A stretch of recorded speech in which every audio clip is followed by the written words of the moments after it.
At least 2 major crossings on the U.S. Canada border are blocked or closed, inspired by protesters in Ottawa. For the past 2 weeks, truckers have been protesting the country's vaccine mandates.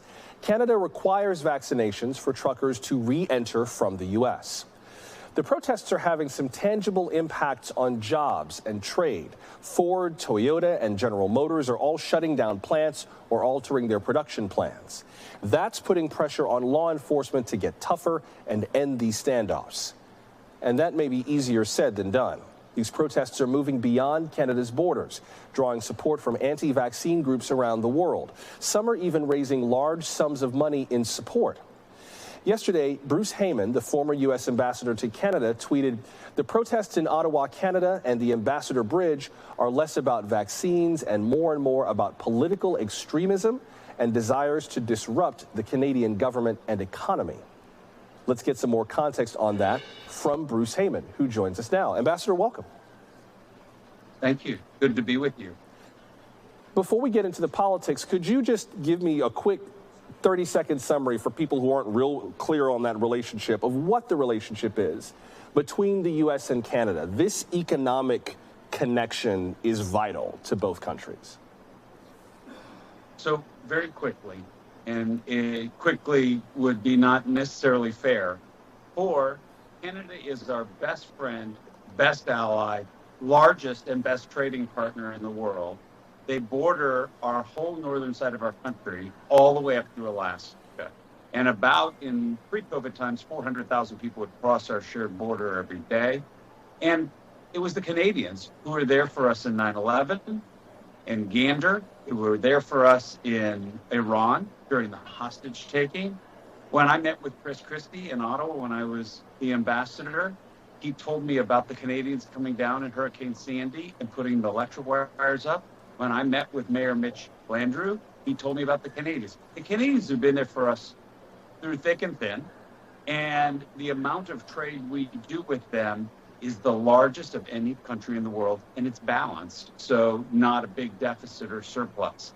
So that's the kind of trade we want to do. We make things together, we build things together, and about 80% of the population of Canada live within about 100 miles of the U.S. border.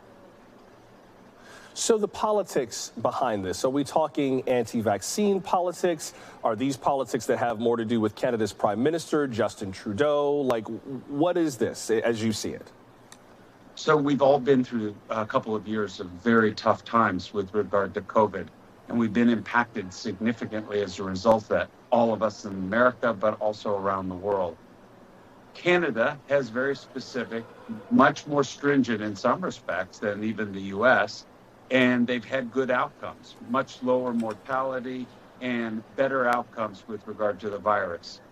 That being said, they placed this mandate on 90% of the truckers have their vaccine. So we're talking about a small percentage of truckers who would be repositioned to be able to do trucking within the country.